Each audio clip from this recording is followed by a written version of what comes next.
dying, and our survival depends on them. Created the Pure Wave Cell, a breakthrough quantum device proven to help hives thrive, doubling colonies and boosting honey production naturally. Every jar of our Pure Wave honey fuels this mission, supporting beekeepers worldwide. Visit 4ourbees.com. That's the number 4ourbees.com, and use code WITF for 20% off. Save the bees! Save us all!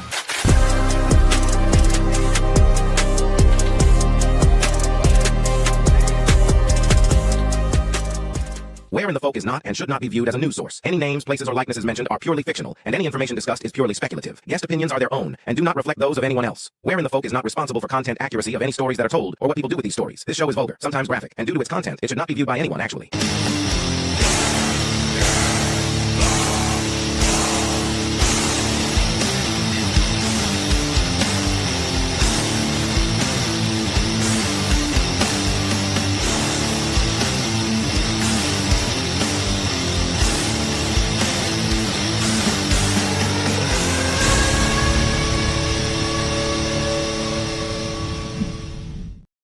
Welcome to another episode of Where in the Folk. I hope everybody's had a great week. I'm sorry I wasn't here last week. I was doing something.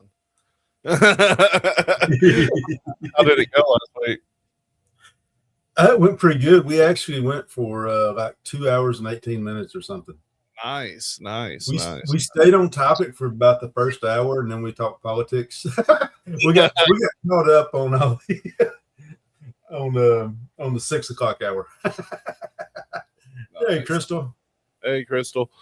Thank you all for joining us. I am monitoring the weather. In a personal note, if anybody knows of any jobs starting after July, let me know.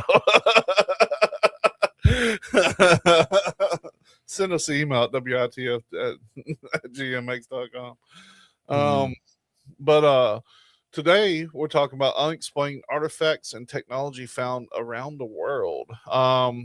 When I was doing my research, I tried to look up things that may not have been heard of, but it's really hard to find things that you've never heard of.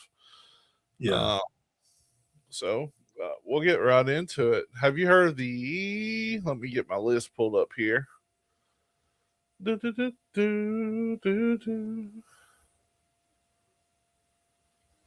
They're called the Carso artifact. The Carso artifact. Have you ever heard of this? Carso, I think you've got a new one on me. So this is what it kind of looks like right here. This is okay. Now, looking at this, you're like, oh, that's just a little chunk of metal, no big deal. Yep. Nothing fancy about that. Now, in 1961, 3 men researching for geodes in California desert uncovered something a little strange. Inside what appeared to be a fossil rock was a metallic object that looked eerily modern. They did x-rays on this, and they found a ceramic insulator, a metal shaft, and spring-like internal components. The researchers said it looks exactly like a spark plug. Let's see. I don't really have. I thought I had more pictures about it, but this is where the story turns bizarre. Certain theorists claim the surrounding rock formation was over 500,000 years old. 500,000 years old. Now, if that's true, that would mean modern mechanical technology existed way before humans. But some claim it was evidence of a lost advanced civilization, or possibly prehistoric industry, or even time travelers accidentally leaving behind machinery. Yes. What do you think in that regards to that? To me, I think it. For me personally, I think it has to point to a catastrophic event that wiped out a highly developed civilization. I agree. Your mud flood. I agree 100% because as we go through this little list I have at the beginning, there's a lot of things that's been found that are out of place. They try to talk it away, and they say, "Oh, it can form rock around it in like a couple of thousand years." Everybody knows that, like 50 years. But the artifact theories do go about epochs that were wiped out by global cataclysms. But what's even stranger is Mhm. Researchers argue that the object resembles technology from an experimental aviation engine of the earliest 20th century. That's strange. Suggesting Really? that, yeah. So they're saying that comes off some kind of aeroplane or something, you know? That may have So, impact. so if it did come off an airplane, then that means there's history that they have hidden from us. Yeah. That's yeah. Well, I mean, think about that too. Think about all the planes and things that went missing in the Bermuda Triangle. You know, Yep. like the wormhole theory that they got sent back into time and stuff. I mean, the world's Yeah. really crazy, as everyone knows now. But it's completely possible to me that things got through back in time and they crashed, and every time they're found, they're like, we need to cover this up. Yeah. Yeah. That's interesting. It's I guess this week I don't know, here for the past week or so, I've been hung up on going back and watching the Secrets of Skinwalker. Mm, And they believe above the triangle, that's what it possibly is possibly a vortex or a wormhole, which is what Native Americans have talked about for a long, long time, where they would see things coming in and see things going out. Uh, why would they be wasting their time with CERN, if it was simply a lie that they could send gravity into another? And a wormhole would basically be a portal into another dimension, is what it's going to be. yeah. So, Yeah. I mean, it's really hard to say what would be. yeah. And there's so many of these. Like, the next thing we'll talk about comes from Egypt. But I mean, even in the pyramids, there's no burn marks or anything like that. So Right. there was something, lighting that up on the inside. They used it for something. Yeah. Which could be the next thing on the list here. Actually, it's the Deandria light bulb. This thing right here. Now that looks a little strange, of course, at first glance. But you can see right here, it has a cable. Uh-huh.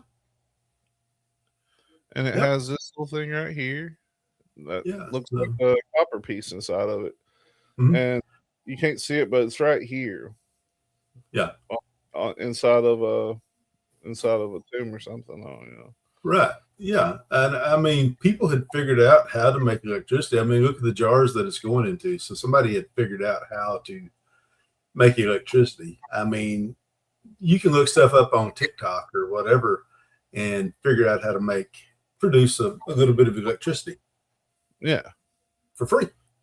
Yeah, exactly. So, I mean, this right here, the fact that somebody was able to do that thousands of years ago, that's not that big a secret. No, to me. I agree. These drawings, they represent, glowing bulbs. They're inside a temple of Hathor at Deandira. And they're depicted as those elongated oval shapes I just showed. Yeah. To Egyptianologists, they're a symbolic religious image, which that doesn't make sense to me. Really? Yeah. How would it be? It looks just like a light bulb. Yeah. Yeah. And that right there was probably the result of remnants of those who survived the cataclysm, still retain some knowledge, because everything else got wiped out. I mean, the light bulb's not as big a mystery to me as the fact that they cleared off a 13-acre area to put the Great Pyramid on that is level. Yeah, completely. Dude, that's such a good point. Last weekend, I tore down my back porch and replaced it with stairs, and I had to level out the ground. I lost my mind trying to get the ground level. And I had like all kinds of modern tools to do it, and I Yes. literally about lost my mind because every time I was like, "All right, that should do it," I'd run it Mhm. over, and it was not level at all. Yeah. Yeah. It Yeah. was great. Yeah. I mean, just the simple fact that the pyramid alone exists, proves that there was technology in the past. I'm still not convinced they did that with ropes and slave labor. I mean, what were they feeding the people? They went from hunter gatherers to suddenly, hey, let's build a pyramid 450 feet high. Exactly. And let's make it perfectly level. Let's make sure that it doesn't settle more than half an inch in however many thousands of years. On sand. And let's make sure that it's not four-sided, but it actually has 8 sides to it. Exactly. And that paired with the new revelation that is part of a bigger structure is truly insane. Yes. With the 4 columns running down into a massive underground room. What was that? You know what I mean? Yeah. Well, Crystal in the 1960s, I forget who it was, asked the question how much it would cost to reproduce the pyramid in the 1960s. And I could have the numbers off, but I believe the number was somewhere between 40 and 60 billion dollars to build a pyramid just like the Great Pyramid in Egypt in the 1960s. Wow. 460 in the 60s is like $200 quadrillion. Look at the inflation from the 60s till today. So yeah, it would be that's wild because nobody. I mean, I'm not trying to speak bad of carpenters or people who build houses and stuff like that, but there's a good reason why most houses have sheetrock in them. That's to cover up imperfections. Oh yeah, 100%. Yeah. I mean, most houses are not quite as true as what you think they are. Yeah. That's so. I agree with you 100% on that. And like the thing about ancient Egypt and the artifacts and the technology that it appears they did have is truly insane with this even. Yeah. I mean, that's clearly a glass vacuum tube with an electrical cable. Like, absolutely. There's no way that could be anything else, is there? Like, I couldn't think of anything else it could be. What really makes me mad is if that is what that is, they have found that before and they just hit it. Yes. Yep. And that's the thing, was Wahi Hawass, that guy, he was, if anything that steered away from his narrative, it was automatically debunked. Yeah. And like I was saying, the lack of soot in the tombs and things like that, that at that time we're led to believe that the only source of light they had was the sun and fire. Yeah. And the moon if it was a clear night and it was full. Why would there be no soot inside of a blacked out room? You know what I mean? Yeah. I mean, and the other thing is they haven't found any coffins or any whatever, in the Great Pyramid. So, I mean, even though they call it that, I mean, there's no actual evidence of it. They have found some big crypts or whatever in Egypt. Yeah. But they're way too big for modern day people. 100%. With the ground penetrating stuff that they found them 4 columns in that large room, I'm almost speculation that it was because I don't know how to phrase this. They discovered an ancient forest underneath the sands in what's it called? Oh my God, Saudi Arabian desert. And in Egypt and things of this nature. So there's ancient forests way below the sands. This thing, the pyramids themselves, I fully believe was to gather electricity and maybe be some kind of homing beacon, because more than likely at one point everything was on Earth. Yeah, The four it's yeah, there's that's really interesting. You talking about that right there. But I mean, we know that we know about the pyramids in Egypt. We know about the pyramids in China. We know about the pyramids in Bosnia, the pyramids in the Yucatan Peninsula. And then whether it was earlier or later, we had the largest earth pyramid in the world is in Cahokia, here just outside of St. Louis. I forget what it is. I think it may actually be bigger than the Great Pyramid in Egypt. Wow, that's So, wild. Yeah. So there was definitely communication of people all over the world because they were doing similar things. And the evidence of that would be today. I mean, look at all the AI and look at all the technology that's all over the world today. Yeah. What country doesn't have AI and computers and everything that we have?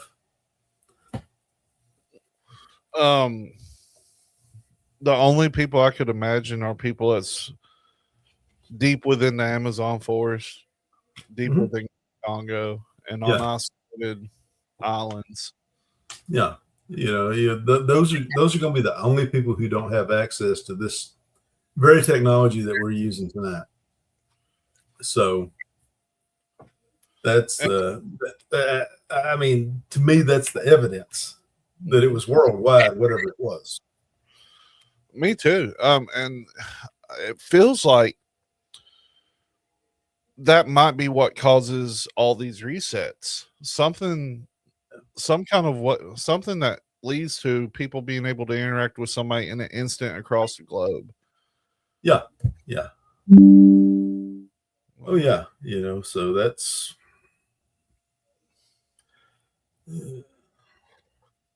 it's really fascinating. It really is. And the thing about Egypt is I don't know how people explain away the technology that they would have had, because you've heard I can't pronounce it. It's the Sakura bird. Oh yeah. Sakura. Yeah, and they didn't only have that, but they had ancient drawings right here. You can see of helicopter, what looks like a helicopter. Let's say that what looks like a helicopter, what looks like a UFO, like your ideal of a UFO. But honestly, to me, that looks more like a blimp. It looks like a UFO, but it looks like a blimp. The airships is what they were called. What, in the 1800s and prior to that? Yeah. That kind of looks like airship to me, honestly. And this bird right here, this thing right here, I actually watched. Well, I need to get my mouse to the right screen. I actually watched a documentary a long time ago, and I tried my best to find this video. I'm so sorry I couldn't find it. It's just not out there. But somebody built a replica of that thing. It's little in real life. It's about this big. Yeah.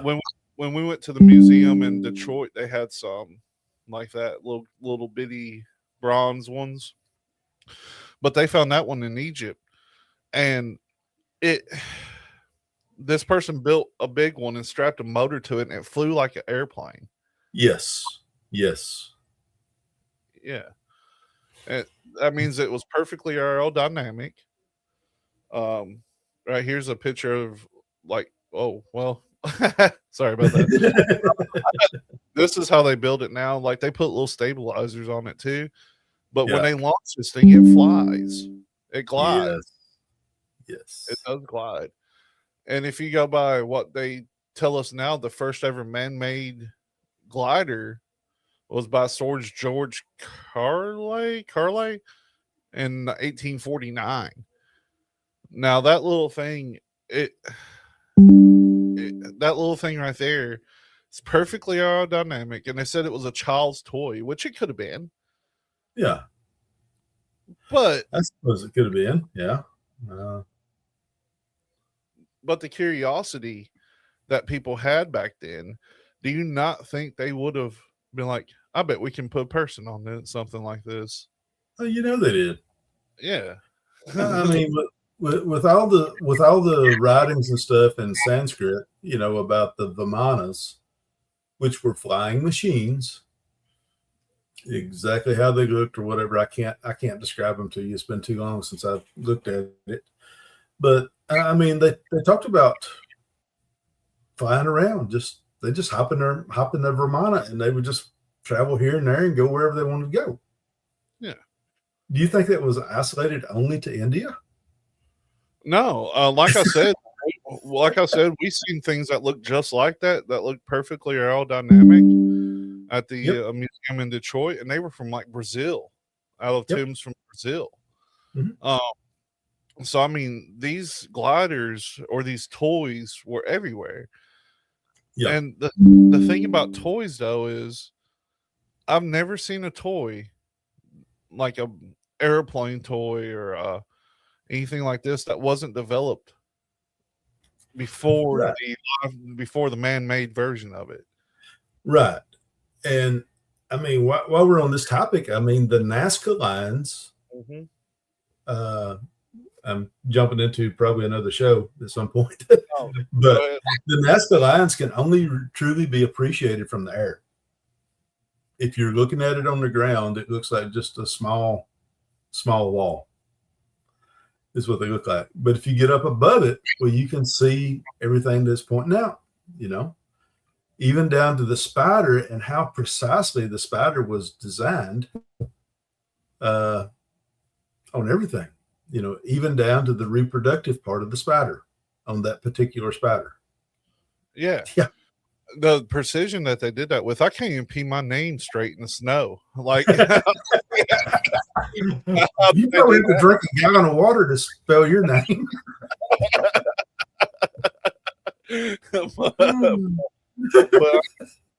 but I mean, how were they so precise? And that's the thing. Like, even if they were doing it for the gods, people say, well, these were like tributes to the gods or whatever.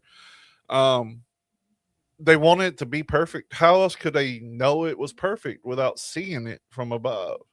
Yep. Yeah. You know what I mean? Maybe at least an airship, but, we have written records from India of Vimanas, which could travel actually pretty fast, or I took it they could. So, whenever we're talking about that right there, we're digging up the ancient technology and stuff like that. Then you get into, not only do you have the pyramids, but you also have Machu Picchu. Yeah. Explain that one. I can't.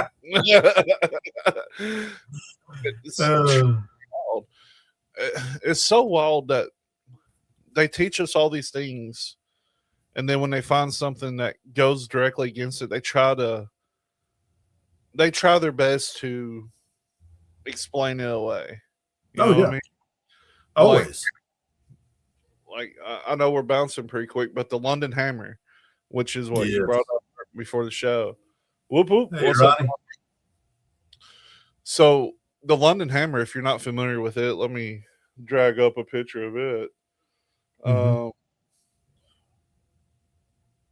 This is something that they had found in the hills of Texas. Yep. A simple hammer that may change everything we know about it. This begins sometime in the 30s near London, Texas. A couple walking along a rocky outcrop reportedly discovered something protruding from the stone. At first glance, it looked ordinary. A wooden hammer partially encased in solid rock right here. But according to later claims, the surrounding stone dated back hundreds of millions of years. And that's when the theories began. Because the stuff, if the hammer was truly embedded inside of this, where did it come from? So somebody ain't right on something. Yeah, that's what I'm saying. There's a lot of theories about it. The impossible age theory. They're trying to say that, well, things can fossilize a little bit quicker than what we originally thought. When they try to explain it away so easy, that's pretty. Yeah, pretty self-explanatory.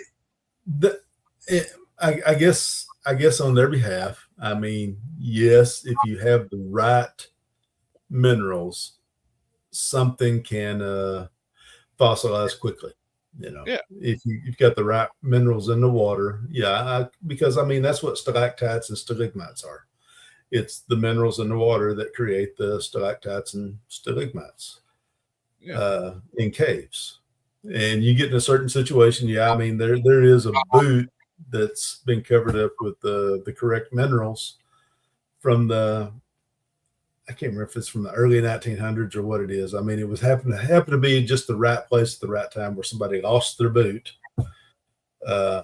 and it became an artifact because of the minerals that surrounded it. So there is a old picture that I'm gonna try to find. Yeah, right here it is. I found it. Yeah. The world is a lot weirder than what people think. Let me pull this up right here. Right here.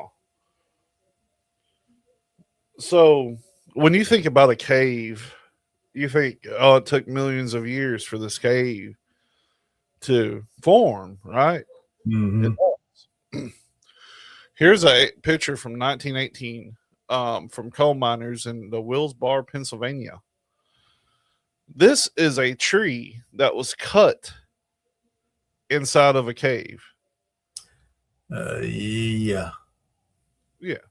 This is a real picture. This is an AI. This has been floating around for decades. Yes. Yeah. For that tree to grow inside the cave like that, for them to cut it off, that must have been one dandy bonsai tree. 100% in Pennsylvania, inside of a cave, with the root systems obviously going into the ground, and it had been cut, like inside of a cave, pretty deep inside of a cave, deeper than a tree should grow. I've been in caves. Yeah, I mean, you can see they had to bring light into the area to be able to take the picture where it was at. So yeah, you're not at the mouth of the cave. I forgot to add the comments here. Tully's going to punch me in the face. Yeah, but so with all that stuff right there, I mean, the simple fact that the tree had been cut down prior to some catastrophic event taking place, and it just happened to, however the cave formed, it did. Could have been water going through there that cut the cave out. I mean, the roots were exposed, so that very well could have been the case. Mm-hmm. But how did it get the roof? You know what I mean? Yeah. Like I could understand if it was in a gorge or a valley or something, Mm-hmm. but inside of a cave, to my knowledge, caves are when water cuts through mountain, erodes away. Right. Yeah. So somehow you had an air bubble or you had something there that preserved that. Yeah. It's wild. So wow. But this hammer, for example, they claim that the stone around it's 400 or 500 million years old. Scientists say no, it's just minerals that build up around it. People that do rock aging and things like that, it's like, well, it's 400 or 500 million years old. That would have been before most animals were on Earth. That would have been pretty much before just about any and everything. So, and also, to go against the narrative that everybody's been told, it's just like they found in the Badlands, they found dinosaur tissue that they could actually stretch and move around because it was still tissue. Yeah, that had been on the animal. Yeah, that was truly crazy to me because dinosaurs, 65 million years ago. Yeah, sure. Yeah, the before picture. Let's see, I love to see the before picture too. You can't even find. I can't. Where's it at? That was easily accessible not long ago, but I'm not finding it. But what you're saying is absolutely true. When they found it, it wasn't just like a little thing of tissue. It was like a leg or something that they were Yeah. claiming they Yeah. found. And you can see the Yep. skin. You can see the inside, the muscle tissue, and all that. And Yeah. I don't care what kind of preservation you have. It's not going to last 65 million years. No. No. To me, those big numbers that they throw out, 65 billion years, 65 million years, or 13 billion years, stuff like that. That right there is truly beyond our comprehension of what we can really understand. Oh, yeah. You know, and I think that's part of the reason why they do that is because they know that people can't fully comprehend those type of numbers. I mean, it's unfathomable. An average human life, I already know what it runs now, maybe 80 years. I suspect mine's a little shorter, but you know, 80 years compared to 100 years is nothing. What is it compared to 1,000 years? That's quite a bit. What is it compared to 100,000 years? Hey, Lando. Linda. And then you get into the millions, then the billions. I've came full circle back around to where I just don't believe that they're that old. Right. It's especially whenever we look at the things like erosion and stuff like that. I don't know. I mean, all the mountains. I mean, they're constantly decaying. Oh yeah. Would there be red mercury? I only know about the red mercury from Star Trek. Red mercury. I think that's what they used in Tartaria quite a bit. What was it? I forget what they used it for now. I have to go and read my book. It's a discredited substance, though. Apparently it's like a hoax. But you know how that goes. Yeah. But it first appeared in I think it was Soviet and Western media sources, things like that. Yeah.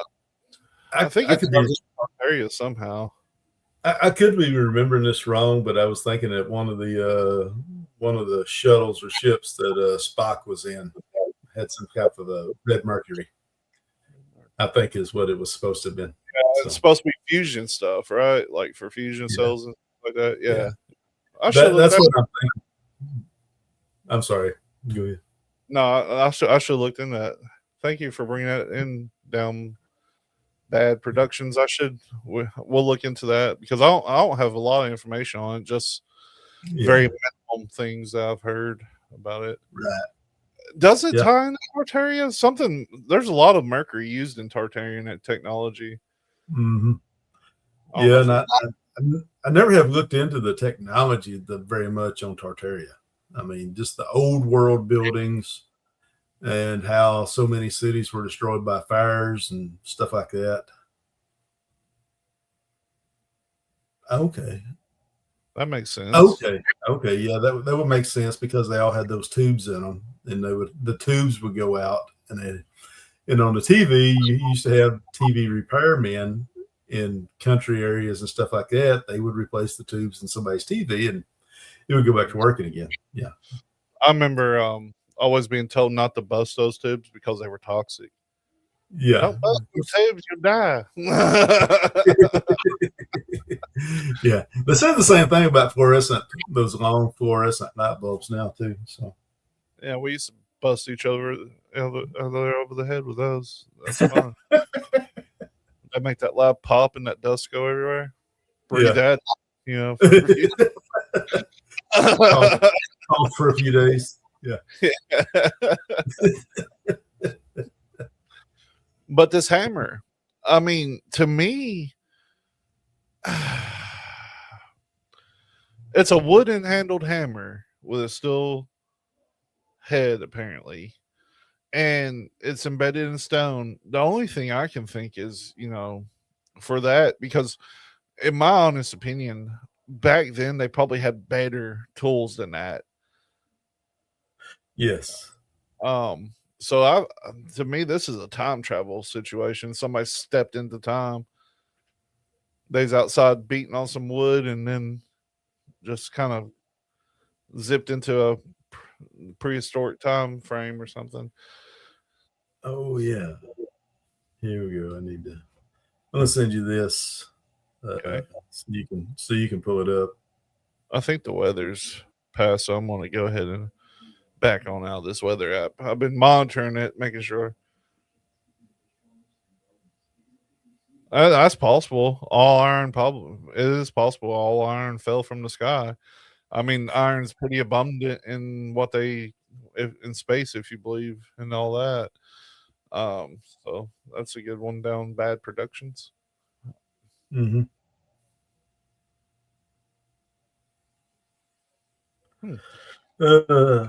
If I can figure out how to send this to you. Text it. What is it? A picture or is it an article? Yeah, it's the Garuda bell that was found inside of a piece of coal. Garuda. Hey, Jenny. Uda. Uda. Yep. It was found in 1944. It's Garuda. What is it called? The Garuda what? The Garuda bell. Garuda bell. Yep. Okay. I don't know if I know anything about this. Yeah. Oh, yeah. Yeah. Yeah. Found inside a piece of coal. Yeah. Update on the mysterious bell found in a coal, Genesis Park. They're saying it's a 300-year-old bell with Garuda found. Let's see. I'll just read it straight from this article. We'll cite this. This is from booksfact.com. Mm-hmm. The bell was found in 1944 by a 10-year-old boy called Newton Richard Anderson, who dropped a lump of coal and found it inside. Mr. Anderson kept the bell until 2007 when he passed. At this time, he underwent polygraph tests to determine if he was telling the truth. And no deception was found. Hey, Jenny. The bell is made of brass and alloy copper. Let me get a picture of this. Yeah. It's pretty neat. Found inside of a lump of coal. Yeah. That's cool. Mm-hmm. How long does it take to make coal? You know? That's what it is. That's what they're saying it was right there. Yeah. Let's see.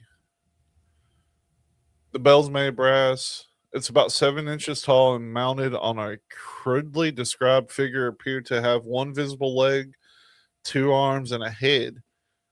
It's a gigantic bird that carries Lord Vishnu with eagle wings spread and sharp beak. The bell. Huh. Yeah. Oh, that's neat. Yeah. Found in West Virginia. Found in West Virginia. Now that's even stranger. Why would it be found in West Virginia? Yeah, and not India. Oh, yeah. But there's no way that these civilizations talk to each other, you know? Yeah. Yeah. But that even goes further beyond than ancient civilizations talking to each other. A lump of coal, how long does it take coal to form? Yeah. Well, they can produce it in a lab. Can they really? I think so. I'm pretty sure they can. Well, I thought we was running out of coal formation takes millions of years, and higher ranking coals like bituminous, I can't pronounce it. Require 100, require 100 to 300 million years to develop. Yeah. So something that they state takes 100 to 300 million years to develop had this chilling inside of a piece of it. Neat.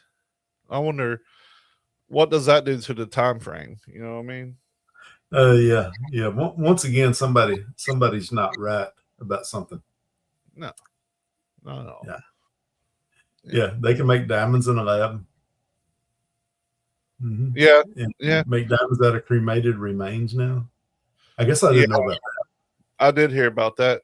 That's so crazy too, because all these years they've like, well, you gotta have coal, then you add more pressure to it, then it makes a diamond, and that. so you can't make that in the lab, but now they can. My But theory is they've always been able to. yep, yeah.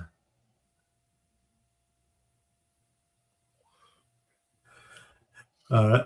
Yeah, Uh, with that right there, they extract the carbon from the body. You remember the big push to reduce the carbon on the planet? yeah. Yeah. Guess who the carbon is they want to reduce? Always. They're doing a Yeah. damn good job at working toward it right now. I mean, geez, Louise. Gas is so high now. Yeah. Groceries are going up again. hmm Continuously every day, it seems like.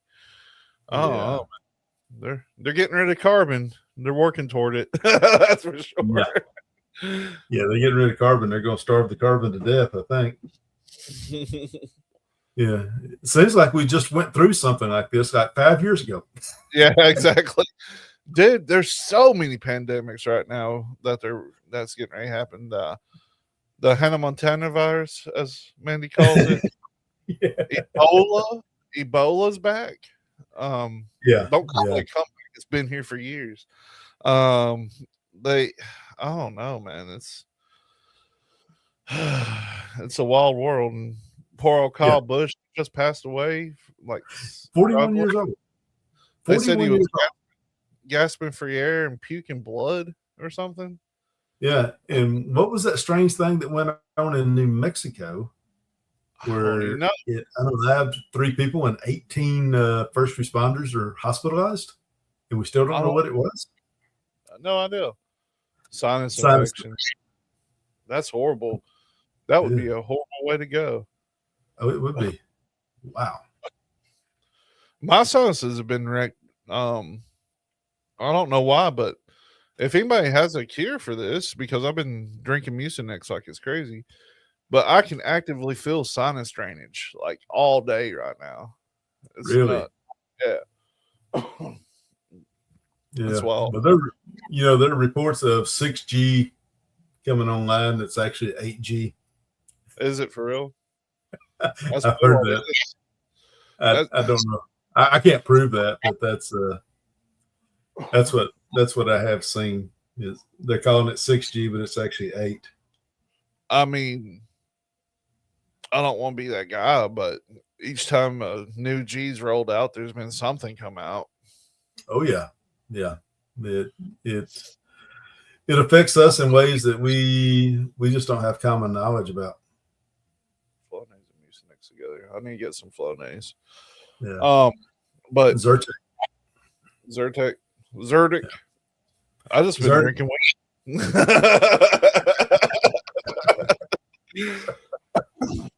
I pour half a glass of Makers, and then I put 2 shots of Mucinex in it and chug it.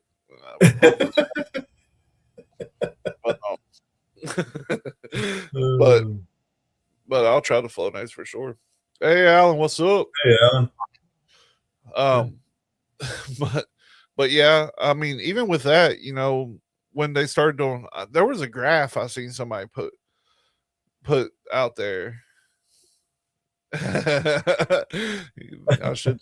There was a graph I seen somebody put out there where, like, when they put up all the electrical lines, like the Spanish flu outbreak happened. And Yeah. Holy Ma sent that. That seems like something totally was sent.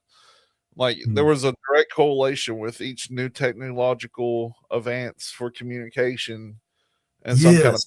pandemic. And it wasn't that many years ago that remember all the birds that were dying? Oh yeah. Yeah. Was that when we went from 3G to like 4G or something? Exactly. Yeah. So So I mean, who knows? And this is the thing too, with all these ancient technologies and all these ancient artifacts, but mainly the technology. Who's to say stuff like that didn't happen back then when they rolled out new technology? Oh yeah, absolutely could have. I'd be more surprised if it didn't.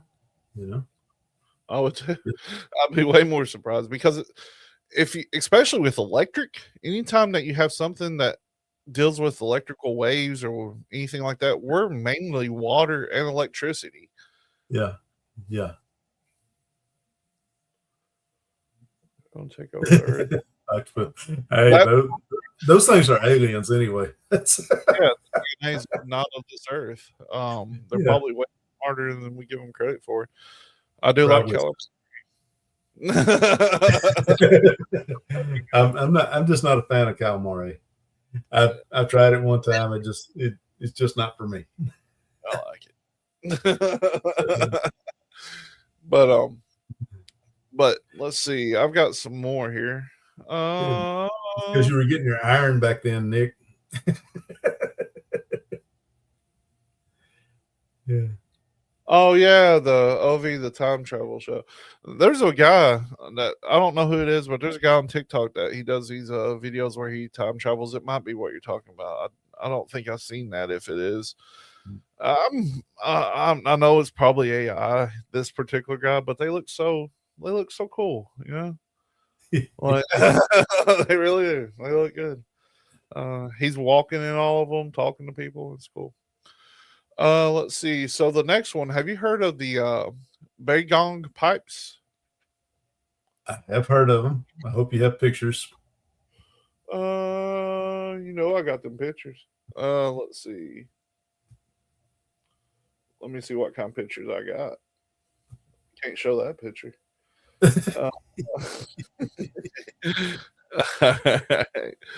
I'll show the pictures first. So this is kind of it right here. That's not it. That's AI, but this is accurate right here to what they actually look like. Yeah, right there. Yeah. So what these are, let me get my document up. Now these are hidden inside remote caves in Western China. They're rust-colored pipes that appear to emerge directly from mountains. The Bygone pipes were reportedly discovered near Mount Bygone, and I can't pronounce any of these words, so I'm just gonna. It is over in China. Photos show cylindrical formations running through cave walls and into nearby salt lakes. So it runs from the cave walls into the salt lake. They say that they're tens of thousands of years old. Some even claim over 150,000 years old. If that's true, that predates human civilization entirely. Theorists propose wild explanations, ancient industrial complexes, alien mining operations, and prehistoric underground facilities. That one reigns a lot truer to me. The prehistoric underground facilities, just because there's been so many underground cities found. One persistent theory claims the pipes were part of a forgotten machine system buried beneath the mountain. And of course, you got the UFO connections. There's always UFO sightings in the area and things of this nature. And the Chinese state media even amplified the mystery in the early 2000s, causing the story to spread wildly. So that's kind of unsettling, really, if you think about it. Yeah. So with that right there, that was that they either had some other special purpose or that was made for somebody like Andre the Giant or something,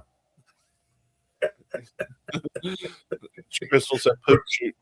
They could have been poop shoots. Yeah. But it seems to me like if it's running from cave systems to salt lakes, it's draining, right? It's drain pipes. Yeah. What would they have been for, and were they implanted inside mountains?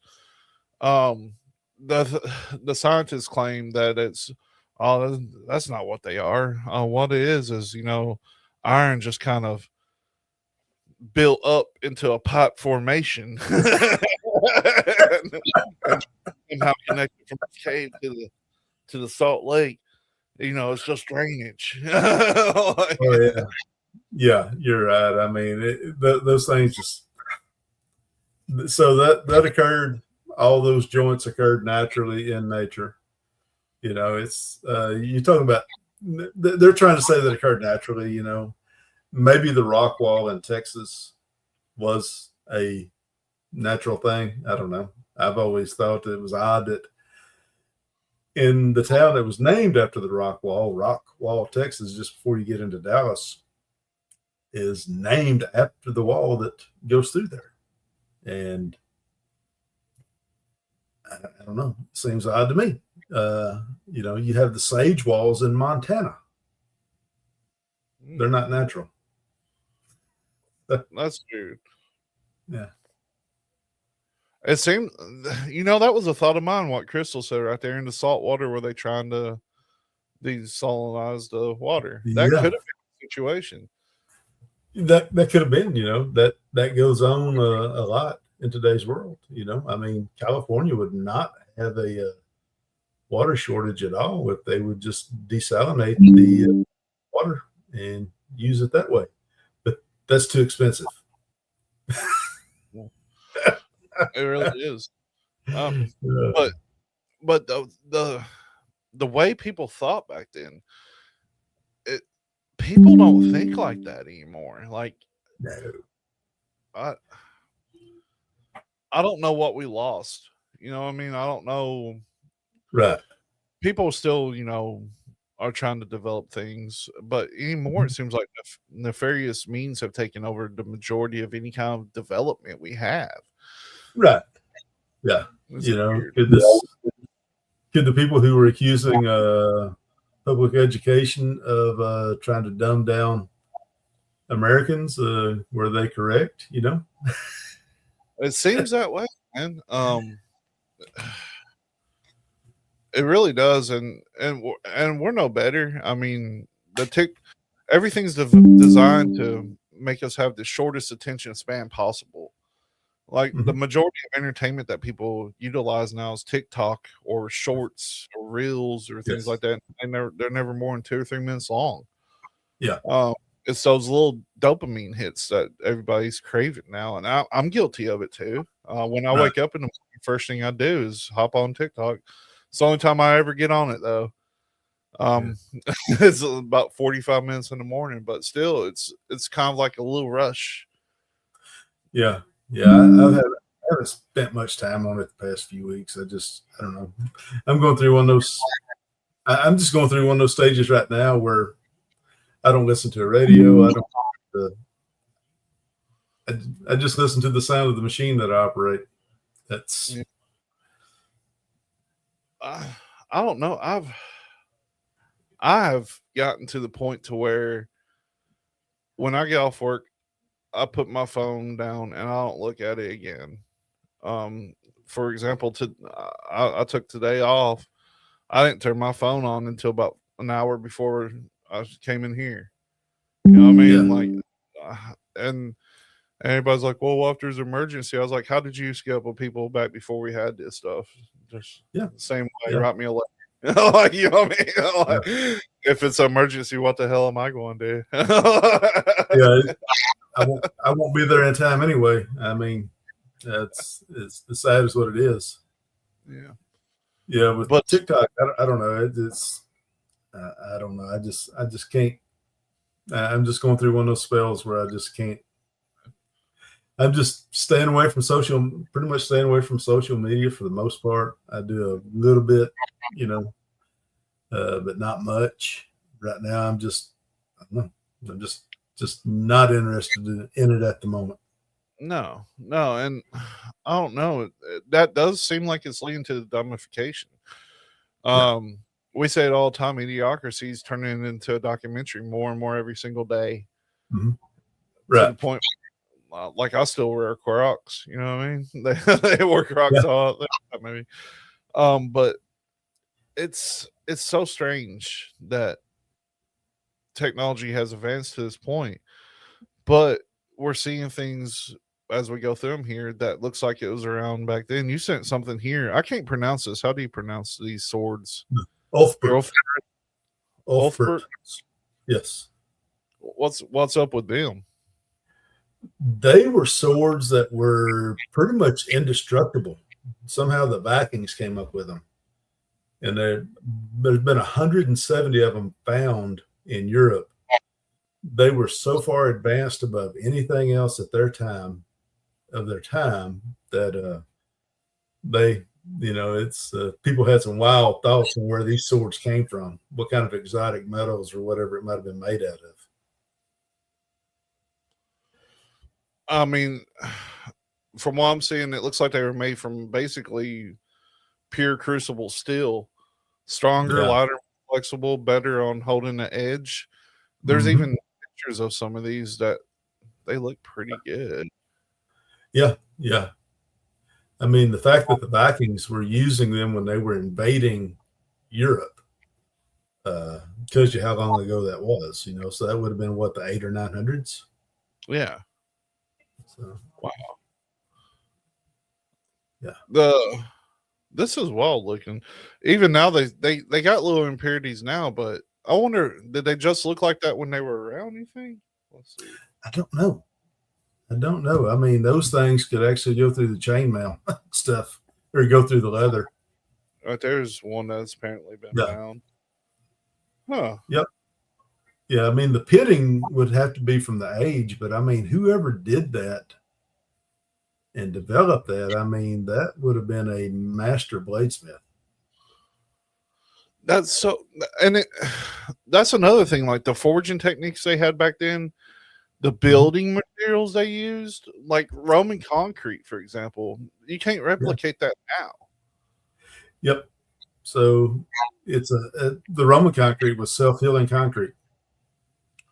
Yeah. It gets stronger the older it gets. Yeah. I've got concrete out here that's been in my driveway for 10 years that's breaking apart. Yep. You know, and like, why can't we do this now? Like, is everything engineered to where you have to replace it? You know what I mean? Yeah. So yeah, with that right there, I know with the Vikings, they would dig up chunks of iron ore, stuff like that, and they figured out how to make their own smelting pots and things like that. And they would get somehow they would get most of the impurities out of it and things like that. I don't know. I mean, they had techniques. I mean, desperation is the mother of all invention. So that's true. I mean, it sounds like it's Valerian steel from the Game of Thrones stuff. Oh, the pillar. The pillar. Where that was is in Greece, I think. The iron pillar. Yeah. I don't know much about it. We'll have to look it up for the next part 2 of this. Yeah. The iron pillar. Sword. The iron pillar of Delphi. Was that the one you were talking about, Down Bad? I have apparently searched this up before. It's remarkably resistant to corrosion, believed to have been constructed. Oh yeah, I remember this. Yeah. Delphi. I think we've talked about this before, actually. Oh yeah. This is one thing too, but they dated this one back to like the 4th century, if I believe so. Oh, that's a different one then. No, this one, the one that we're talking about is about 23 feet tall. Okay. I'm sorry, I looked at it wrong. It's in Delhi. It's the pillar of Delhi is the one I looked up. Yeah, that's the one I looked up too. That'd be the one in India. Okay, I was looking at it wrong. Yeah, this one's read the whole world first, instead of just seeing a few letters of it and making a decision. I think I'm bad about that. I'll see something that looks like one word and I don't read the whole thing. It's called spot reading. We were taught to do that so we could be fast. So when do you think they started making robots? There were early forms of what we might consider robots. in the ancient world that we know about, the ancient world that we know about, which would have been a few thousand years ago, in some of the temples and stuff, they had machinery back then Mm-hmm. that would function and collect people's money. What if I told you that they were making robots as like humanoid robots as early as the 1800s? Early as the 1800s. Yeah, even sooner some. Now I actually had to take a picture of this out of a book.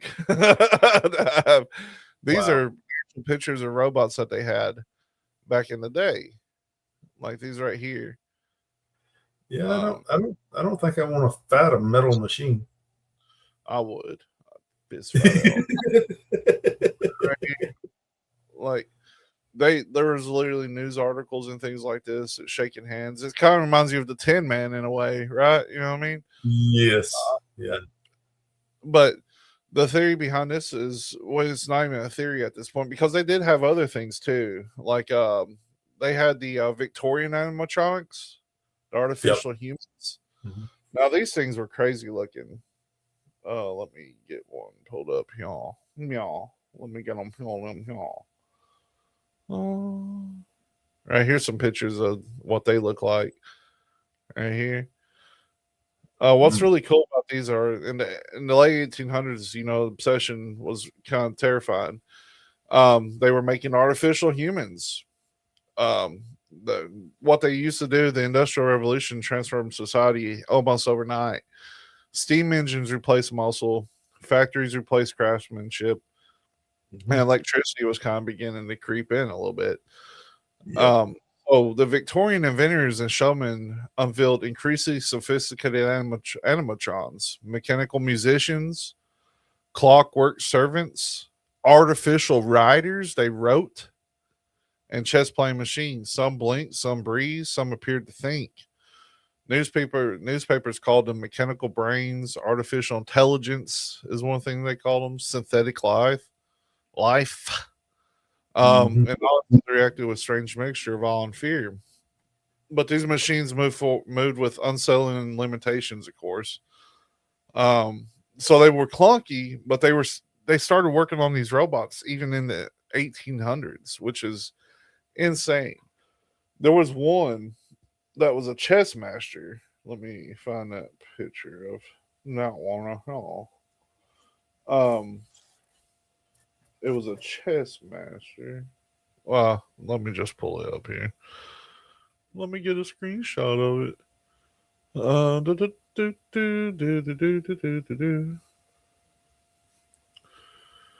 Now, this machine in particular terrified Victorian audiences. It was a chess master named Mephisto. Mephisto? Yeah, right here. There he is. I was already sharing my screen. I didn't know that. My bad. But right here. And I'm being stupid and dragging around. This thing right here was a machine that played chess. That one apparently scared him a lot. He was named for a demonic tempered from the Faustine legend. The automation appeared capable of doing something previous people believed impossible. It could play chess, not randomly, not mechanically, but strategically. The machine sat before a chessboard like a silent artificial man. His face was expressionless, and his movements were precision and deliberate. It's wild, right? Yeah. Yeah. It's so crazy that they had these things back then. And why weren't we taught about the robots they were building in the 1800s? Yeah. Yeah. I bet there's some robots out there now that we've seen some of the robots they got now where they had to disassemble it to prove that it was actually a robot. Yeah. I seen one doing a Michael Jackson dance. It fell, but it did it. It fell a little bit, stumbled. American Gods. I haven't seen that on Amazon Prime. I'll have to look for that. Really good. I do need to watch that. Yeah. the a mechanical line, and I was watching something one time, and there was a mechanical swan, and it was so cool looking, like it kind of moved its head and stuff, like it was crazy looking. It was wild. I don't think people now have the patience or the mind to create stuff like that, but they are making ultra realistic robots. Yes. Ultra realistic. So probably, I don't know. Everything's done with machines now. Machines building machines with artificial intelligence. That sounds like something I've heard of before. What is that thing? What is that thing I've heard of before? Where machines Terminator.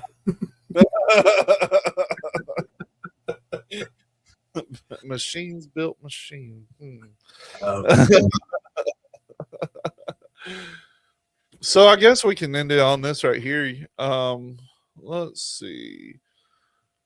The Adams Bridge. You wanted to talk a little bit about that? We can talk about that. Adams Bridge, the folklore that goes along with that is that the Bigfoot actually helped build that bridge. Or it was hairy man that helped build the bridge. I know we were talking about that earlier, but I mean it's some of the drawings and stuff of it.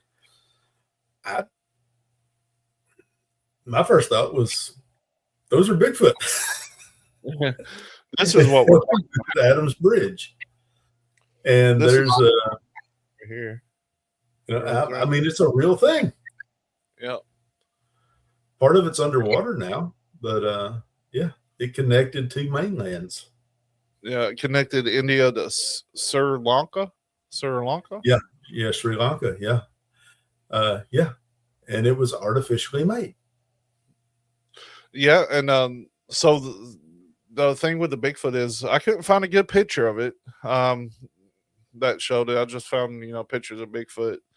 It didn't really show them how to build it, but basically says that examples include that this basically a Bigfoot helped build it. That's basically what it is. Yeah, I've seen the pictures before of it, and I didn't think to try to look up those pictures, but yeah, I mean, it's because you can see the Bigfoot and the people, coming together working on the thing. So now, some people believe that it's reinforced by ancient engineering, built on top of natural formations, or modified by prehistoric civilization. Satellite imagery intensified these theories because of the formation appears unusually linear from above, which it does. It looks like they built a friggin' road between two huge land masses. Yeah. Yeah. So yeah. And before we go, I've got to mention Göbekli Tepe.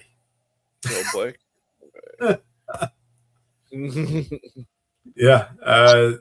Whatever your thoughts are on that, and I mean the fact that they planted trees on top of it to mess it up. Really? Yeah. Like the roots weren't going to cause damage to Göbekli Tepe. Yeah. Let's see, Göbekli Tepe. If you don't know what this is, it's in Turkey. They say it was inhabited around 9500 BC and so forth on. What do you believe the purpose of trying to destroy it was? It's something they could write off as a myth, a Mandela effect at some future point whenever somebody bring up Göbekli Tepe and they say, that never was real. Yeah.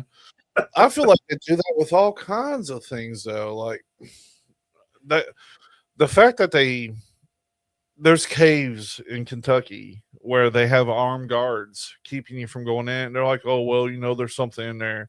If people go in there, there's some kind of bat in there that may die from, white noise. I mean? Yeah.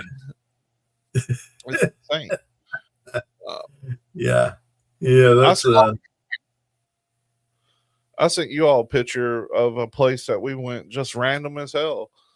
You wouldn't even know there was a cave around, except they put a little sign up that says not to go there. And they had why not to go there, because there was some kind of ancient or weird ass bat in there that might die because of white noise that you create when you go in there. Yeah, because we've got to protect the Chinese bat in Kentucky or something like that, or the Malaysian bat in Kentucky or something. Yeah. They come up with some odd reasons as to why you don't need to go in the cave. That seems very likely, that whatever's in there, they just don't want the world knowing. I wonder if I can find that. Let's see.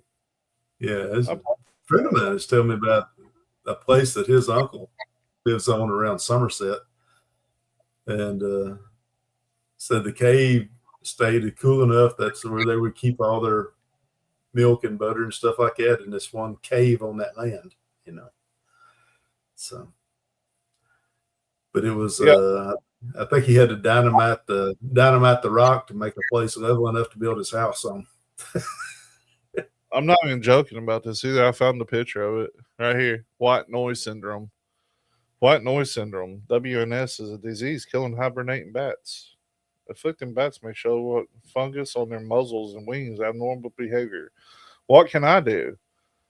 Observe all cave closures and advisories. Avoid caves with hibernating bats. And this area we went to, you wouldn't know that there was a cave anywhere near it if they didn't put that there. So it's kind of like the cave on Kumbo talked about a cave on his family's land where the government came in and put up a chain link fence. And the day after they put the chain link fence in, it had been picked up out of the ground. Something came out of the cave and picked up the fence. That'd be fun. So I thought, well, that's something. But yeah. But I mean, there's one other thing that I had that we can talk about if you want. Yeah, that's it. Let me get back to my notes here.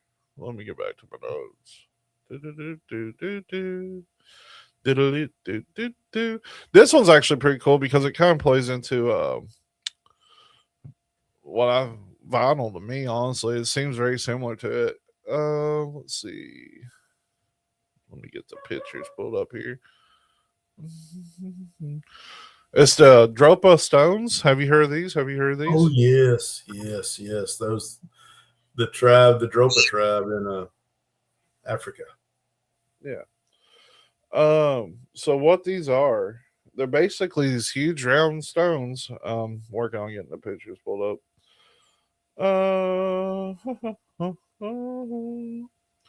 Right here, they kind of look like records in a way. Right here. Yep. Yeah. I don't know if this one's real. I don't think it is, but it kind of gives you an idea of how big some of them get or whatnot. I don't think it's real. I think that's AI. But anyway, you can't tell anymore. It kills me. Really, I know. But that particular tribe, I believe that they claim that their ancestors came from space. Yeah. Yeah, and think about it like this too. We sent a record into space in the 90s that had human history on it. You know what I mean? That gold record that we sent out. And these discs contain spiral grooves etched with microscopic symbols. Yeah. And they reveal what they reveals in terrifying, apparently. The inscriptions allegedly describe beings called the Dropa, who crash landed on Earth thousands of years ago. Now, the claims are the survivors hid inside the mountain caves and were feared by local tribes. Some even describe small, frail skeletons in large skulls being found in the area, which we know they have been found in Tibet, and attempts to communicate with humans. By the 1960s, the story exploded through the UFO literature, of course. So what people think that this is basically what I said. Some people believe that this is like a record. I would love to see this, like somebody make a copy of this, like somehow, and play it on a record on some of these and see what it does. Oh yeah, like old vinyl. Hopefully it wouldn't make a noise like the alien did in Independence Day. Right.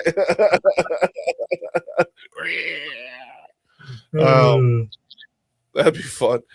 But there's all kinds of these things out there. Yes. You got the metal balls that's hanging out, just chilling in woods and stuff Yep. that people don't know what they are. They have no seal. Yeah, all Yep. kinds And of some of those metal balls, they have the lines on them. They've been found in a couple different spots. Mhm. It's just a bunch of wildness.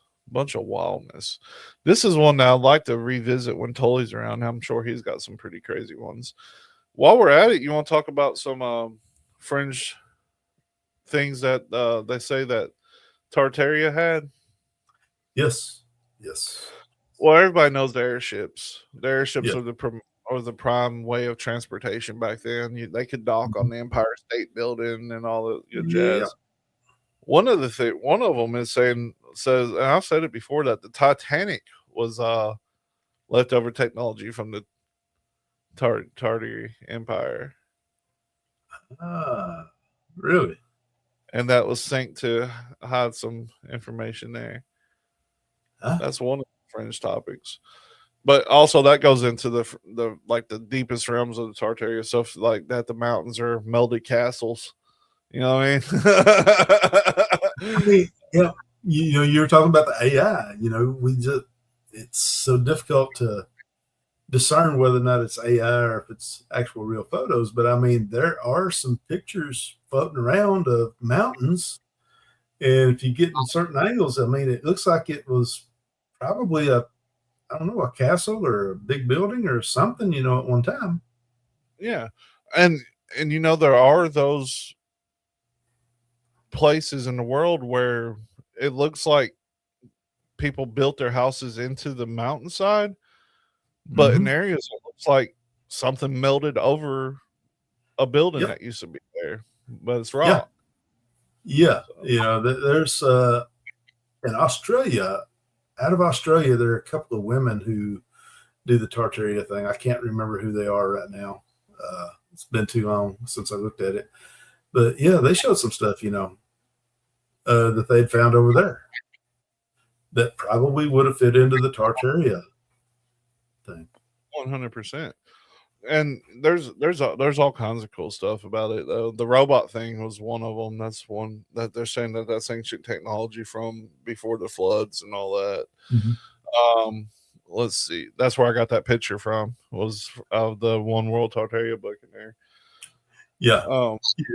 Yeah, and with Tartaria, I mean, that could have been, with was Oppenheimer, he was the one, wasn't Oppenheimer who was the nuclear guy?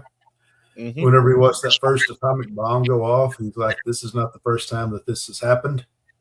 It isn't. There's all kinds of evidence of nuclear explosions in antiquity and on Mars.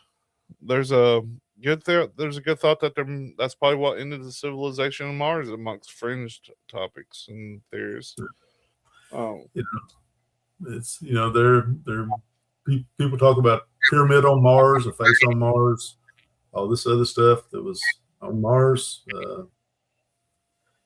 So Mars was the planet that the ancients of our modern ancients they were definitely afraid of Mars for some reason. 100%. They were scared of Mars. Mars is a god of war for a reason. But I mean, the Tartarian, one of my favorite things that was back then that nobody ever hears about is compressed air engines. They had train engines that were compressed air propulsion. Why would you abandon that? Yeah. Unless you found this liquid that you were pretty much getting for nothing in the earth, and you could force everybody to have to buy that. Celestial collision. Okay.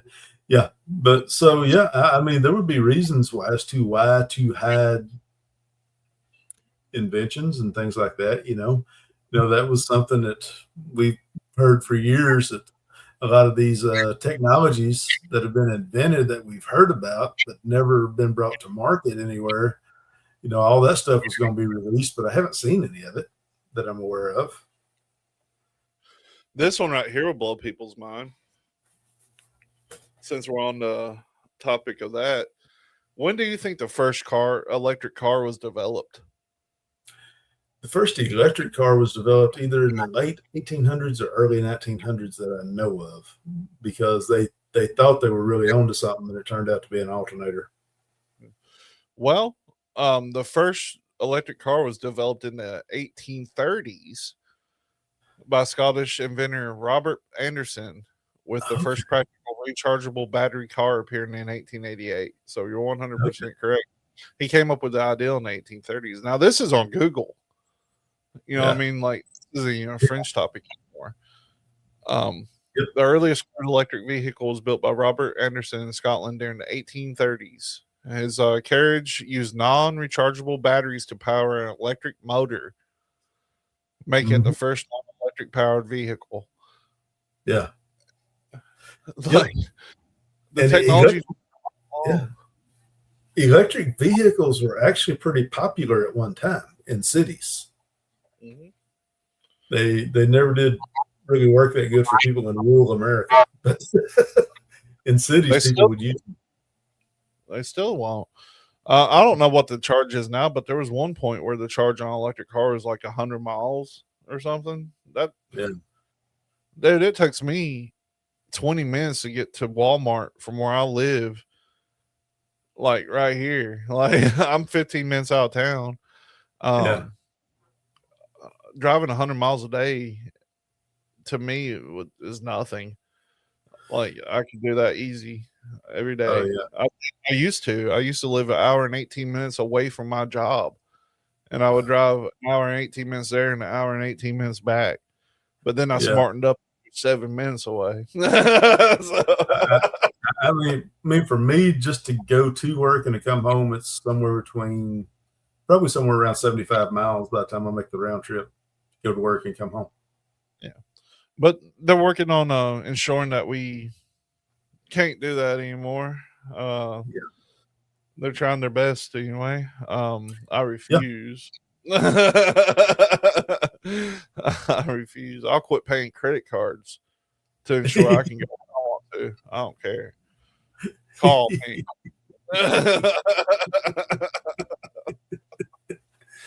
Yeah, that right there. That's the electric vehicles. I mean, this modern surge of it. I mean, that's nothing new. And just like Alexander Graham Bell, when he made the first phone call, I believe they said that he said something like, "This is not the first phone call that's ever been made." No. So I'm really wondering, with Tartaria, since that would have been a fairly recent thing. I used to always wonder where do these inventions and ideas come from, and it's probably technology that was left over from something like that. Yeah. Well, they're saying that Alexander Graham Bell developed the first phone in 1870s probably. The one that still stands out, and we've talked about it so much, I hate to bring it back up, is the first video phone call. Oh yes, that was what was it? That's the early 1900s, wasn't it? 1927 is when the first video phone call came out. So in that 50-year period, they went from simple, one room to the next phone calls to video phone calling. And I had no idea that video phone calling was a thing until the computers were invented, until we had our first webcams and everybody looked glitchy as hell back in the 90s, late 80s or whatever.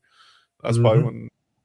But now it goes all the way back to 1927. Like, oh no, we've been video calling for years. Yeah. So wild.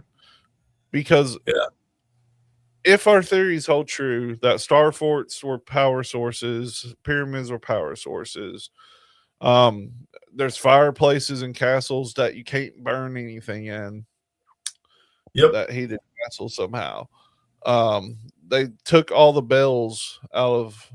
There were so many bells around that were supposed to be healing frequencies and things like that that they just kind of destroyed for war efforts and whatnot, or supposedly is what they say. Yeah.